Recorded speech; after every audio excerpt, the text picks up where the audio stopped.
Gracias por seguir junto a nosotros en República. Cambiamos de tema. Hemos hablado en la primera parte un poco de la coyuntura institucional por el proceso de elección del fiscal general de la República. Ahora lo hacemos en esta segunda parte de la coyuntura más de carácter económica. FUSADES recientemente ha presentado su informe de coyuntura económica y vamos a hablar un poco sobre estos detalles. Y es un gusto para mí recibir a Carolina Alas de Franco, investigadora del Departamento de Estudios Económicos de FUSADES. Y también es un gusto para mí recibir a José Andrés Oliva, también investigador del Departamento de Estudios Económicos de FUSADES. Buenos días, bienvenidos a República, bienvenida Carolina, qué gusto volver a encontrarnos. Muchas gracias, buenos días, un placer para mí estar con ustedes. Gracias por tomar la invitación, bienvenido José Andrés.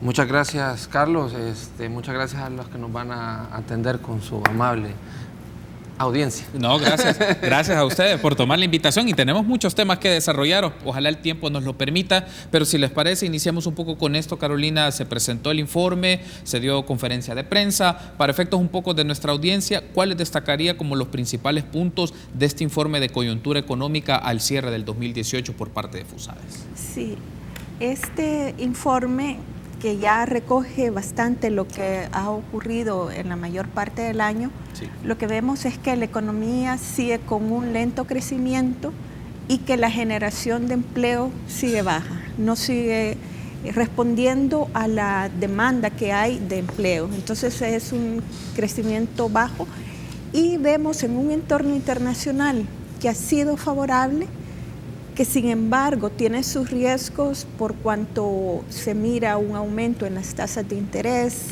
en el precio de petróleo, aunque en los últimos días pues ha bajado un poco, pero con respecto a lo que estaba el año pasado, y también toda esa confrontación que hay entre Estados Unidos y China, que puede generar un conflicto comercial mayor. Todo eso son riesgos que pueden afectar el próximo año. Y este año, que fue un año favorable, sin embargo, vemos que no se aprovechó del todo porque no tuvimos un crecimiento mayor, ni tampoco tuvimos la inversión extranjera directa que nosotros habíamos esperado. Por otra parte, en el sector fiscal, lo que vemos es un cambio hacia un mayor deterioro. Y ahí eso preocupa mucho, porque no solamente se está hablando que este año vamos a tener un déficit más alto que el año pasado, sí. Las cifras oficiales apuntan hacia un 2.7, pero según nuestras estimaciones podría llegar a ser mayor de 3%. Y lo que todavía preocupa más es que el proyecto de presupuesto 2019 dice que el próximo año nosotros vamos a tener un déficit de 3.7%, esos son 1.000 millones, es decir, contrario a todo lo que se había estipulado en la ley de responsabilidad fiscal, que teníamos que hacer un ajuste para poder hacer sostenible la deuda. Bueno, es más, FUSADES presentó, creo que ayer fue su postura institucional sobre las reformas que se hicieron a la ley de responsabilidad fiscal. Lo vamos a hablar en unos minutos. Quiero aprovechar y pedirle a producción si nos puede poner unas declaraciones que nos brindó el presidente del Banco Central de Reserva. Él estuvo ayer con nosotros, el doctor Oscar Cabrera, y nos dio su postura ante una pregunta que le formulábamos del informe, derivado del informe de coyuntura económica de FUSADES sobre el indicador de ventas en sectores económicos. Escuchemos lo que nos dijo. Tenemos, sí. Por otro lado, en el tema de la inversión extranjera directa, yo creo conveniente comentarle a la población salvadoreña que con los cambios que hicimos en las publicaciones, la inversión extranjera directa se separa en lo que son aumentos de inversión, que sería la nueva inversión que se está localizando en El Salvador, y lo que son las disminuciones. Hasta el tercer trimestre de este año, el saldo, que es lo que le interesa a FUSADES, es de 436 millones.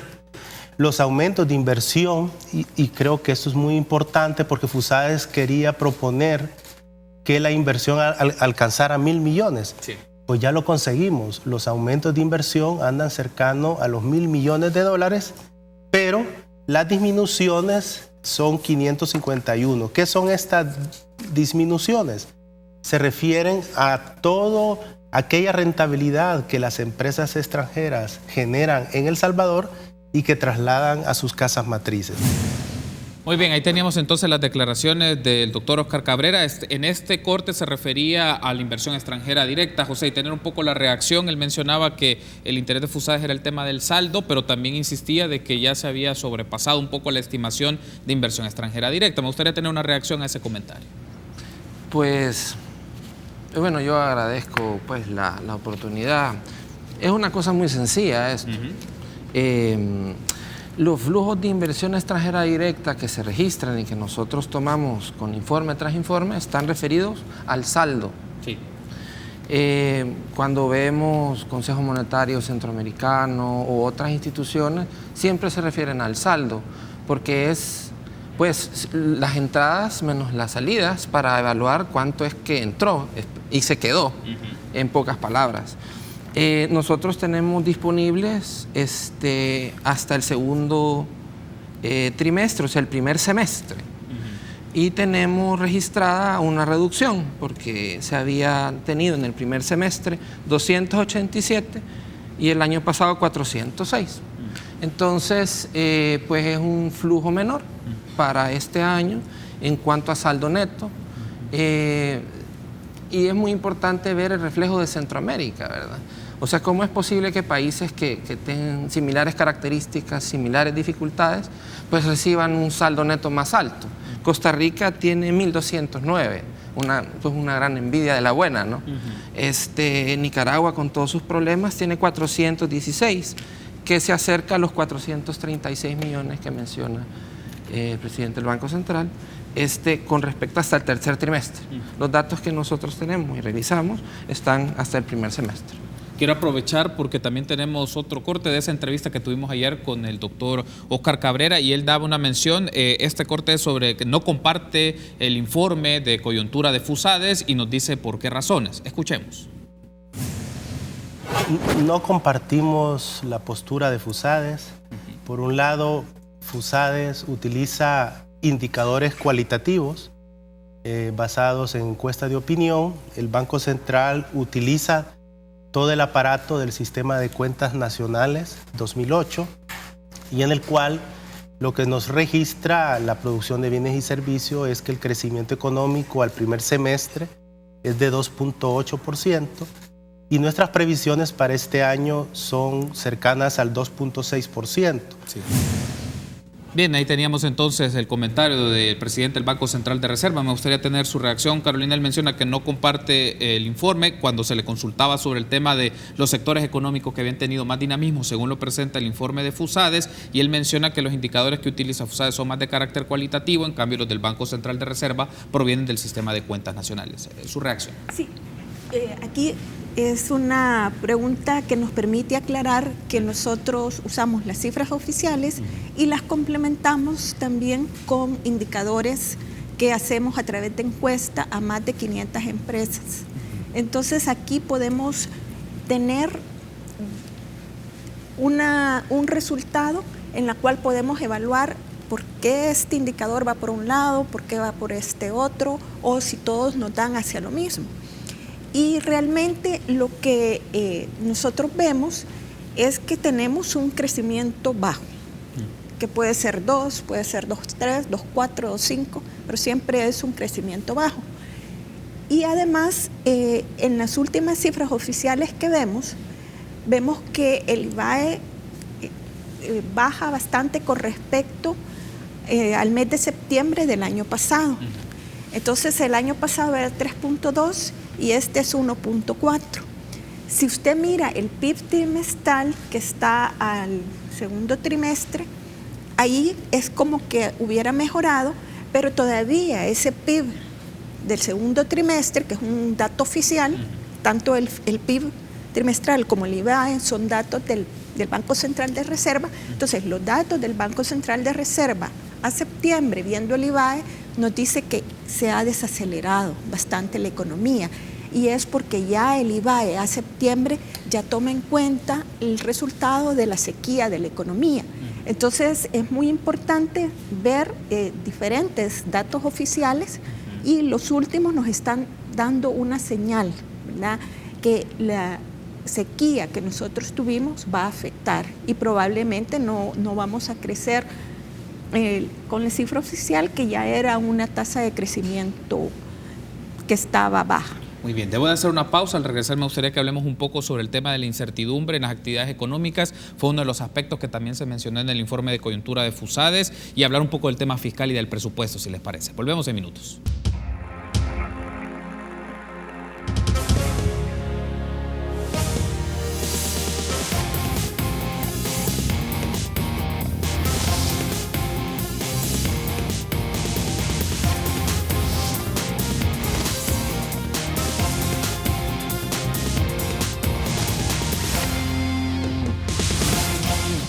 Gracias por seguir junto a nosotros en República. Continuamos hablando del informe de coyuntura económica presentado por FUSADES y también de la actualidad económica de nuestro país. Lo hacemos junto a Carolina Alas de Franco y José Andrés Oliva. Ambos son investigadores del Departamento de Estudios Económicos de FUSADES. Ahora, José Andrés, hablemos un poco sobre el tema de la incertidumbre en actividad económica, porque fue parte de los elementos que se mencionaron en este informe y en la conferencia de prensa que brindó FUSADES, y es, desde la perspectiva de FUSADES, ¿qué elementos marcan la incertidumbre en la economía de un país, en este caso El Salvador, y qué evidencia te permite sustentar de que efectivamente hay ese grado de incertidumbre?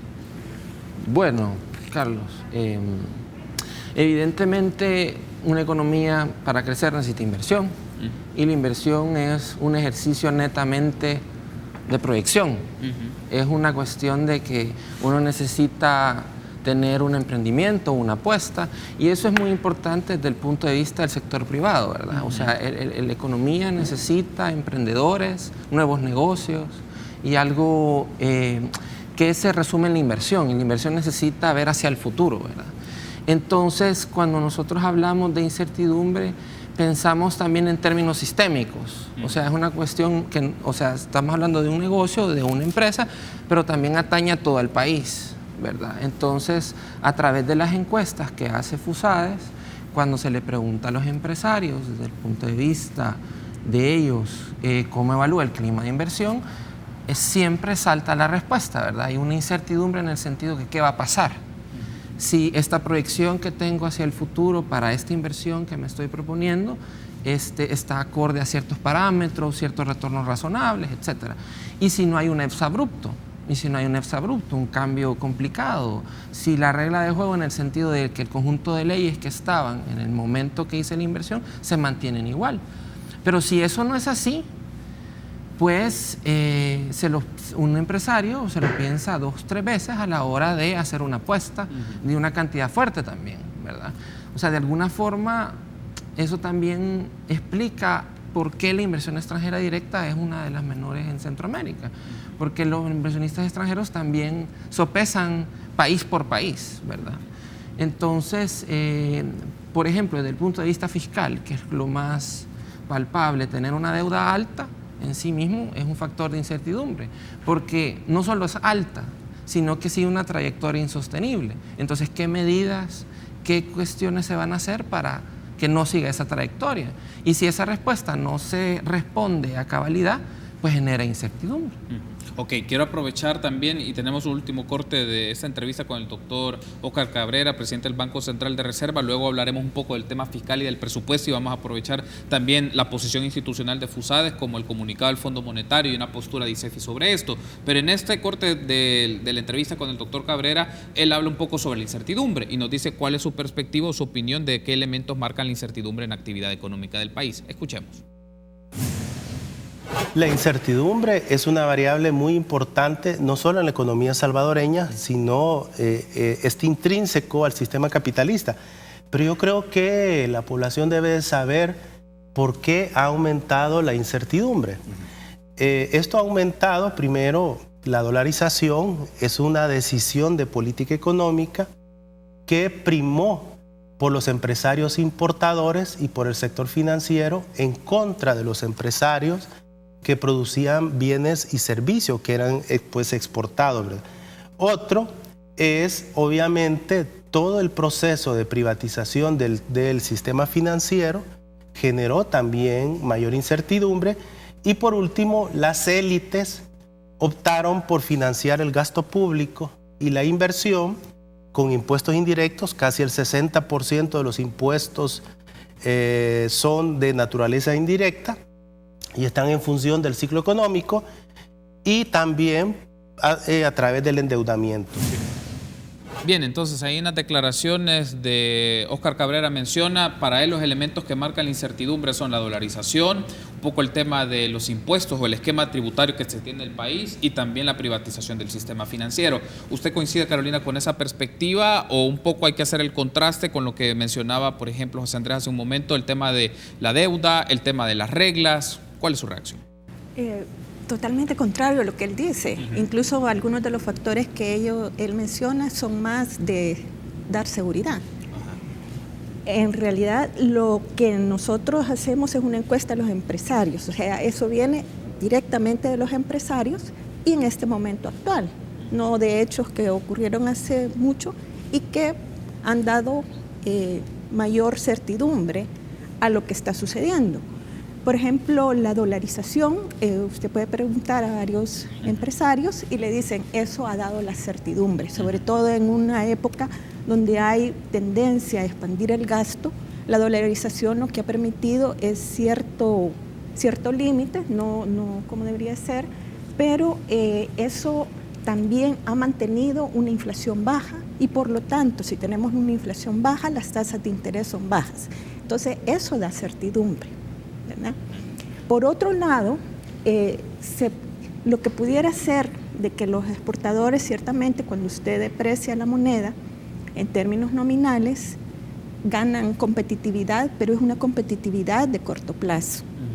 Porque hay un efecto cuando usted deprecia la moneda, es decir, cuando la moneda se hace si tuviéramos el colón, el dólar se hiciera más caro, y es que viene la inflación, sobre todo en un sector productivo como el de nosotros, que tiene mucho insumo importado.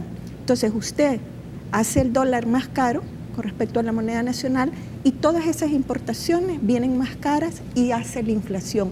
Y eso genera incertidumbre. También al estar dolarizado se quita la prima de riesgo cambiario que le dice. Eso también reduce la incertidumbre.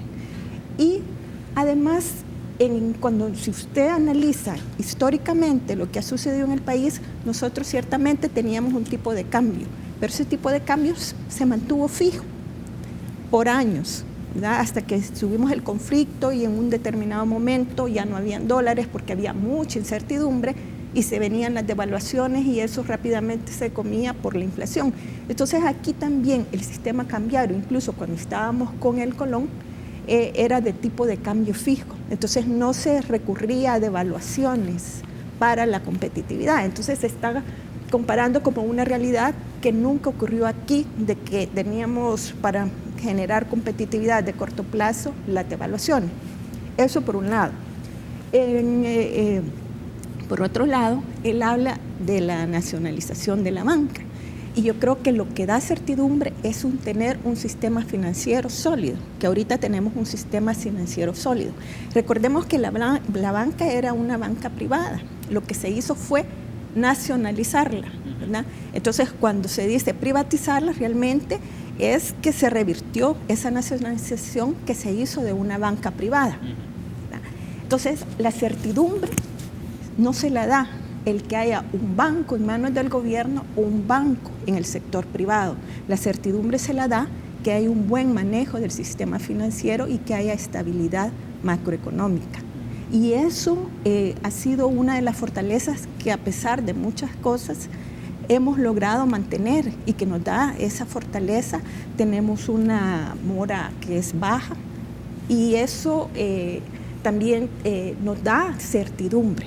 Entonces, y a propósito, quiero también permitirme anunciarles que nosotros tenemos un documento que se llama Sistema Financiero Salvadoreño, de la nacionalización a la internalización, que es del 1980 hasta 2017, en los cuales ustedes pueden ver toda la evolución que hubo en ese tiempo. Acordémonos que cuando se nacionalizó, al final, cuando se volvió al sector privado, los bancos estaban quebrados. Entonces ese fue un periodo de mucha incertidumbre, tener bancos nacionalizados que en 10 años ya habían sido prácticamente quebrados, pues, y nadie los quería porque estaban en una situación bastante difícil. Y en ese sentido, la certidumbre ahora es que tenemos esa banca que está sólida. Debo de hacer una pausa. Al regresar, si les parece, hablemos ya del tema fiscal y el presupuesto 2019, y si el tiempo nos lo permite, un poco escucharles su valoración o su análisis de los diálogos que se tuvieron con las candidaturas presidenciales. Llegaron a FUSADES, pero del tema eminentemente económico. ¿Cuál es la lectura que ustedes tienen de las menciones que hicieron los candidatos a la presidencia de la República ante cuestionamientos de asuntos económicos? Volvemos.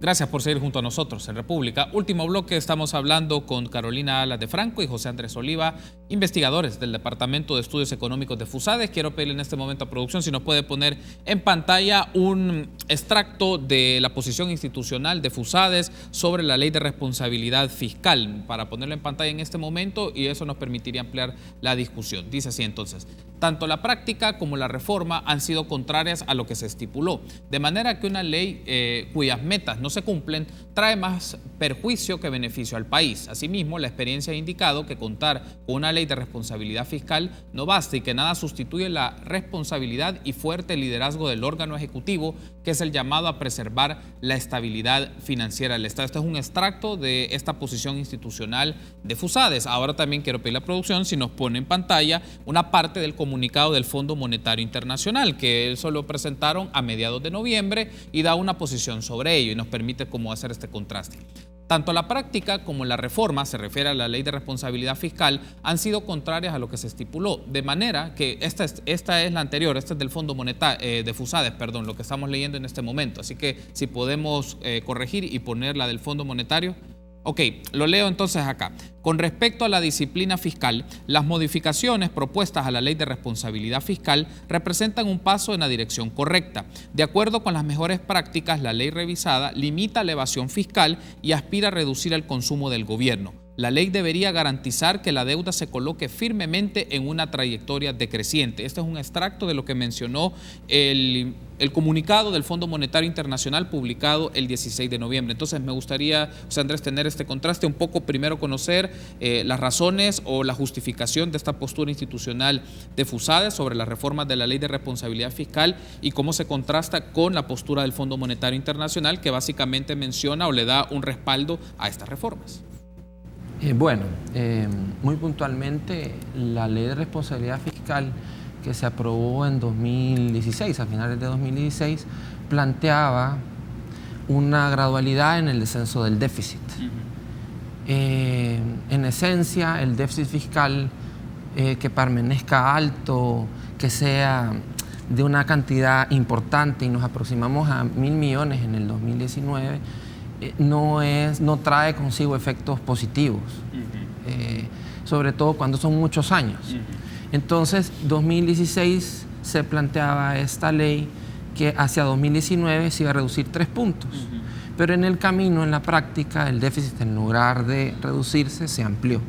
En 2017 el déficit fiscal ascendió a 2.5% del PIB, algo así como 632 millones. Hacia 2018, los datos a octubre, mirábamos una ampliación de 222 a 427 millones.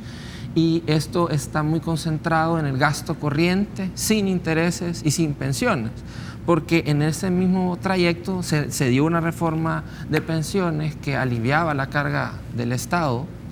Se registra una disminución de 130 millones, se registra un ingreso, llamémoslo así, extraordinario por amnistía fiscal, y esos 2 factores reducen el déficit, pero en vez de reducir el déficit, se amplía el déficit hacia una proyección que sobrepasa el 3% del PIB.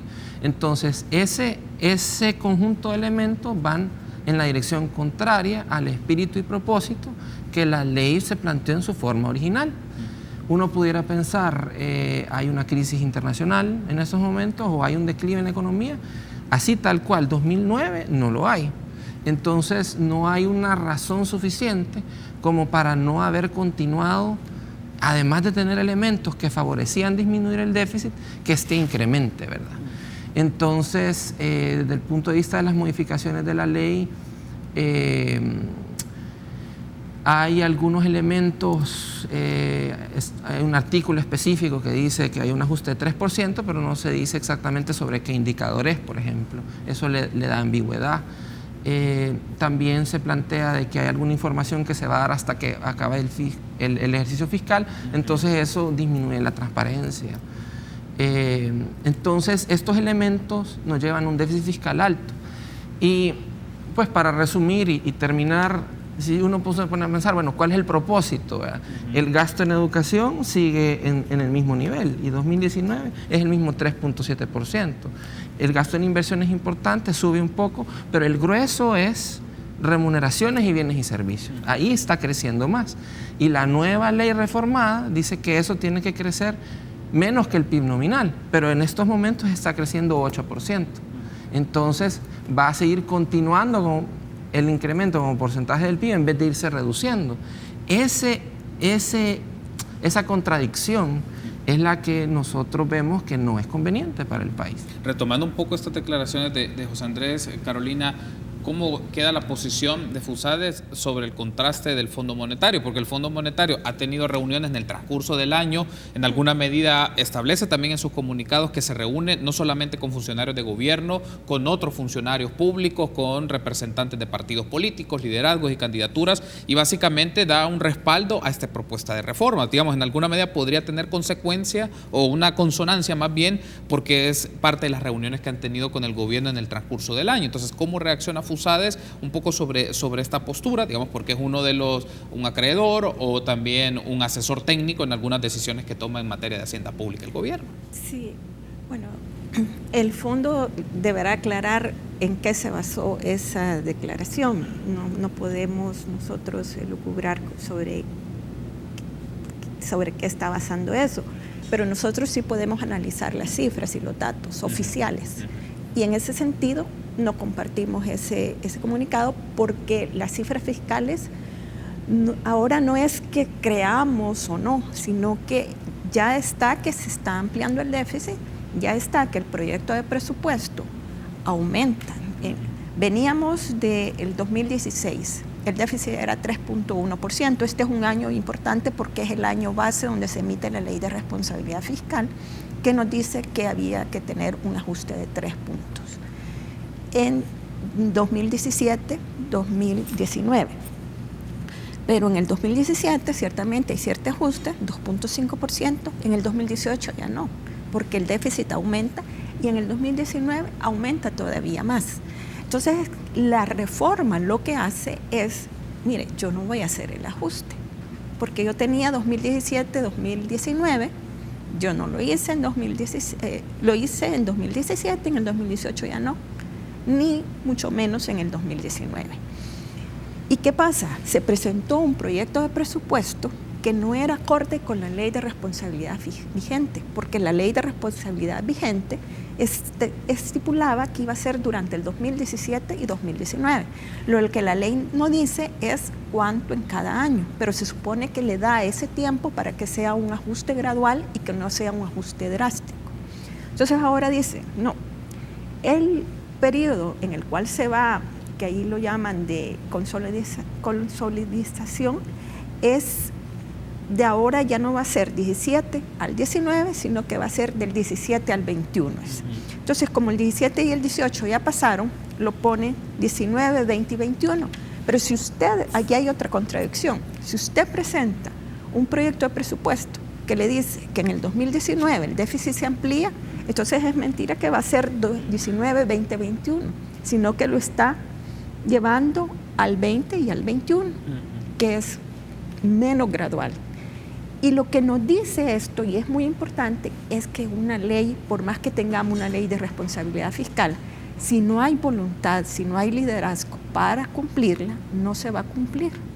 Y aquí lo vimos, se presentó un proyecto que no era acorde a la ley, se hacen modificaciones que la hacen más ambigua, menos exigente, que traspasa a la nueva administración ese ajuste, y aquí no ha pasado nada. Entonces, ¿quién quita que cuando lleguemos al 2021 también diga, mire, no podemos hacerlo, pasémoslo hacia después? Entonces aquí es muy importante tener esa voluntad.